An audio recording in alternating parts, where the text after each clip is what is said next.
بچه من هنوز نرفتم خونه ولی دارم به ویدیو ضبط کردن ادامه میدم. صداشو در نیارید. بریم درس 15 شروع کنیم.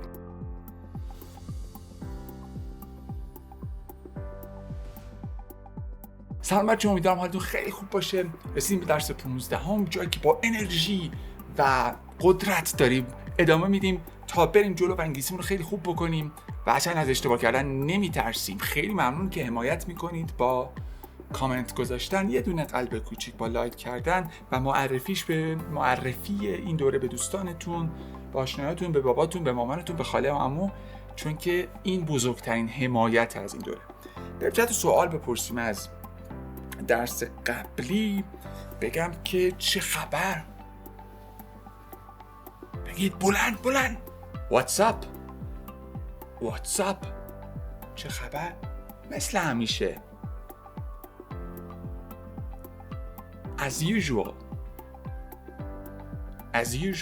بد نیست، مثل همیشه. not bad as usual. بگم که دارم یه چیزی نگاه میکنم.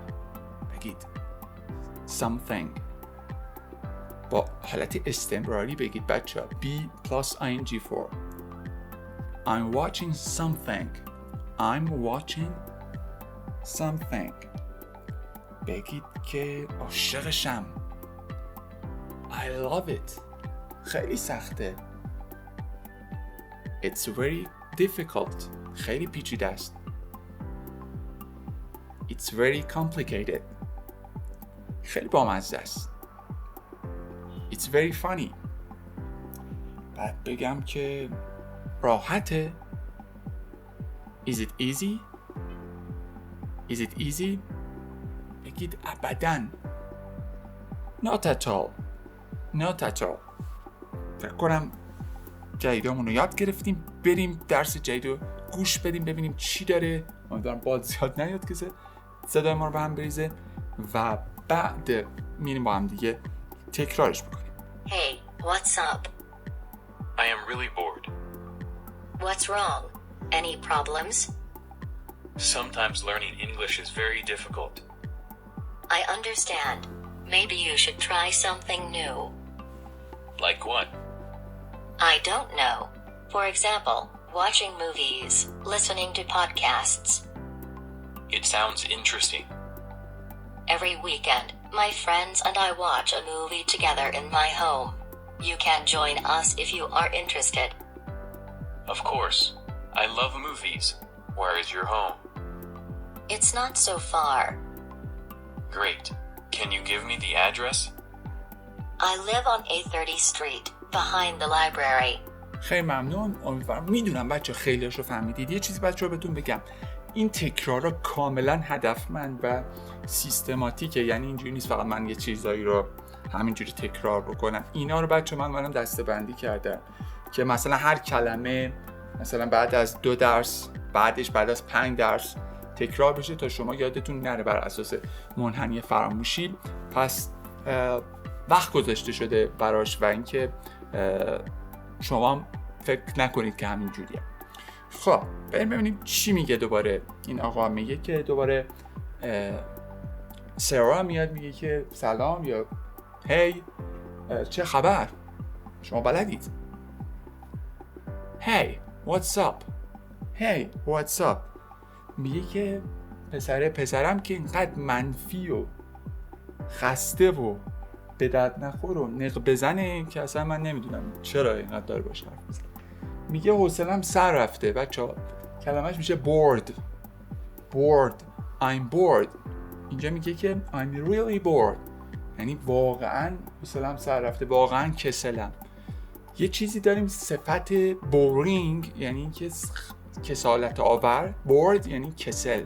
یادتون نره boring برای یه چیزیه، معمولا یه فیلم boring، مثلا a boring movie، ولی bored آدمه.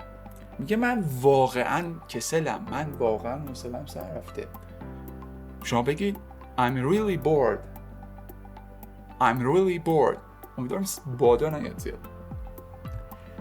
بعد میگه که چی شده؟ مشکل چیه؟ 2 تا بچه جمله داشتیم برای این. مشکل چیه؟ مشکلی هست؟ هر 2 تاشو بگید. What's wrong؟ بچه what's wrong نیست، یادمون باشه. What's wrong? Any problems? What's wrong? Any problems? What's wrong? Any problems? همش مشکل داره دیگه این بنده خدا. دوباره اون نق همیشگی. بچه درباره چی نق میزنه همیشه؟ درباره یاد گرفتن انگلیسی که انگلیسی سخته. آخه انگلیسی سخته. میگه که بعضی وقتا یاد گرفتن انگلیسی سخته.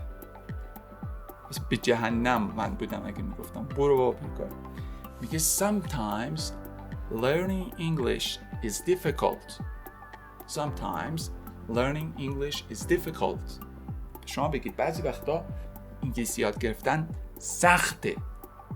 Sometimes learning English is difficult. Sometimes learning English is difficult. میگه که میفهمم ولی میفهمم چی بود؟ I understand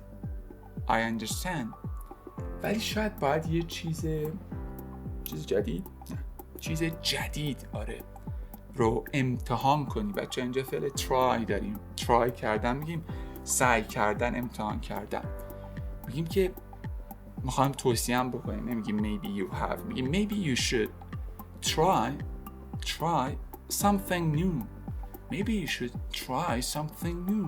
شاید باید یه چیز جدید رو امتحان کنی. Maybe you should try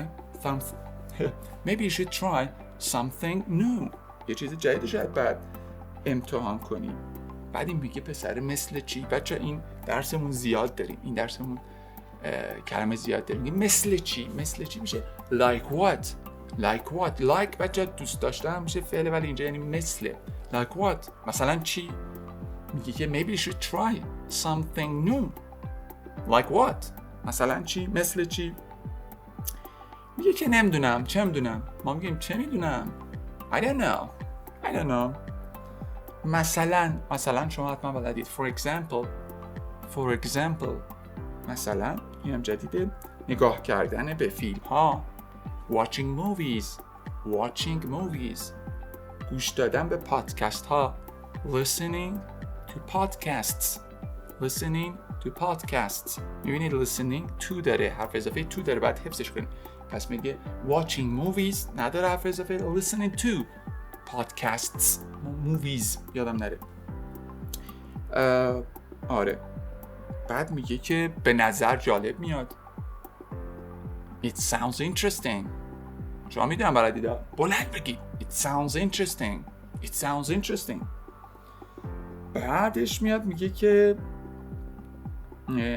هر هفته، اینم جدیده، هر آخر هفته که میشه week، آخر هفته میشه weekend. every weekend یعنی هر آخر هفته دوستانم و من.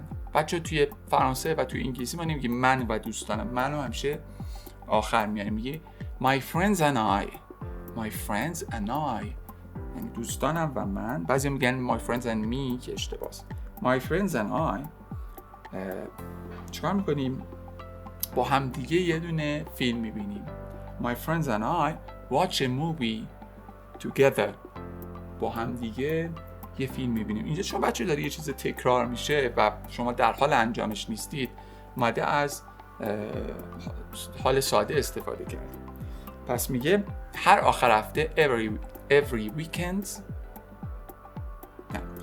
هر آخر هفته every weekend my friends and I watch a movie together بچه یعنی با هم دیگه. together every weekend my friends and I watch a movie together. با هم دیگه یه دونه فیلم نگاه میکنیم تو خونه من. in my home. پس every weekend. الان میخوام بگم بعضی وقتا. sometimes my friends and I watch a movie together in my home.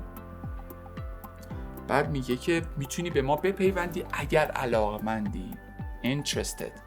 یه دونه داشتیم بچه interesting یعنی جالب، یه دونه داریم interested یعنی علاقمند. مثل دوباره boring برای چیزیه، interesting هم برای چیزیه. متضاد boring. boring یعنی خسته کننده، interesting یعنی جالب، bored یعنی آدم کسل، interested یعنی آدم علاقمند و مشتاق. اینا خیلی به درد ما میخوره. میگه که you can join us if you are interested. You can join us if you are interested. You can join us if you are interested. ایشون که تاخچه بالا میذاری کلا دیگه، نه بود کلاس دارم امتحان دارم و اینا. بعد میگه که البته چه عجب، of course دیگه فکر کنم درس شده براش. of course عاشق فیلم ها هستم. I love movies. بعد میگه که گم کرده خونت کجاست؟ Where is your home? خونت کجاست؟ قبلا گفته بود بشه، یادش رفته. بعدی میگه عالیه، great، خیلی دور نیست. دوباره اینم جدیده. بچه میبینید ما داریم درباره مکان ها هم صحبت میکنیم. It's not so far بچه یعنی دور، so far یعنی خیلی دور، It's not so far یعنی خیلی دور نیست. بعد میگه که میتونی به من آدرس رو بدی؟ Can you give me the address? به من میتونی آدرس رو بدی؟ Can you give me the address? میتونی به من آدرس رو بدی؟ و اونم میگه که میدونید شما آدرسش رو. میگه که من در خیابان AC زندگی میکنم. حرف اضافهش یادمون نره on بود. I live on A30 street.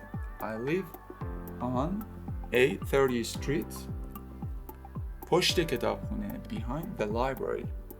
پس بریم یه بار دیگه بچه‌ها بشنویم تا ببینیم که چقدر قشنگ ما این دفعه یاد گرفتیمش. بریم. What's up? I am really bored. What's wrong? Any problems? Sometimes learning English is very difficult. I understand. Maybe you should try something new. Like what? I don't know. For example, watching movies, listening to podcasts. It sounds interesting. Every weekend, my friends and I watch a movie together in my home. You can join us if you are interested. Of course. I love movies. Where is your home? It's not so far. Great. Can you give me the address? I live on A30 Street, behind the library. قبلش بچه‌ها قبل از اینکه شروع کنم یه سوال بپرسم. Are you interested in movies? Yes or no? Write it here. Leave me a comment. اوکی بریم با هم دیگه بچه‌ها سوال بپرسیم ببینیم چی یاد گرفتیم. بچه‌ها بگید کسلم. I'm bored. بگید که مشتاقم، متضادشه. I'm interested. بگید که این فیلم خسته کننده است، کسل کننده است، یا فیلم خسته کننده است. ما درباره یه فیلم مشخص داریم صحبت می‌کنیم. میگه The movie is boring. بگید فیلم خیلی جالبه. The movie is interesting. به نظر جالب میاد. It sounds interesting. به نظر خسته کننده میاد. It sounds bored. اشتباه گفتم. It sounds boring. بعد ببینیم که چی داریم این دیگه با بچه‌ها یاد گرفتیم. میگه آدرس رو میتونی به من بدی؟ میتونی can you بدی به من give me آدرس رو the address. Can you give me the address؟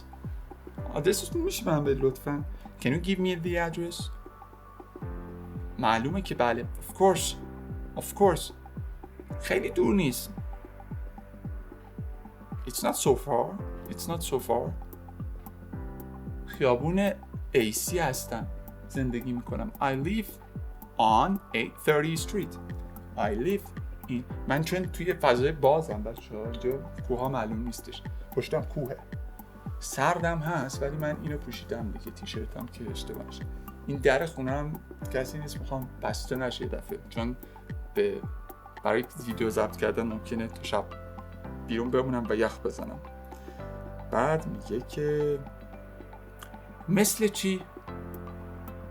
Like what؟ بگو مثلا فیلم دیدم. For example, watching movies. بگو مثلا پادکست گوش دادم. For example, listening to podcasts. بعد بگیم هر آخر هفته با دوستان یه فیلم میبینیم با هم دیگه. Every weekend, my friends and I watch a movie together. تو خونه من, in my home. دوست داری با ما ملحق شی؟ یا میتونی با ما ملحق شی؟ You can join us. اگر علاقمندی. If you are interested. بعد همین دیگه. Maybe you should try something new. شاید هم شما باید یه چیز جدید رو امتحان کنید برای یادگیریتون. یه کامنت جدید شاید باید بذارید. Maybe you should leave a new comments here. Maybe you should like my video. Okay? See you next time.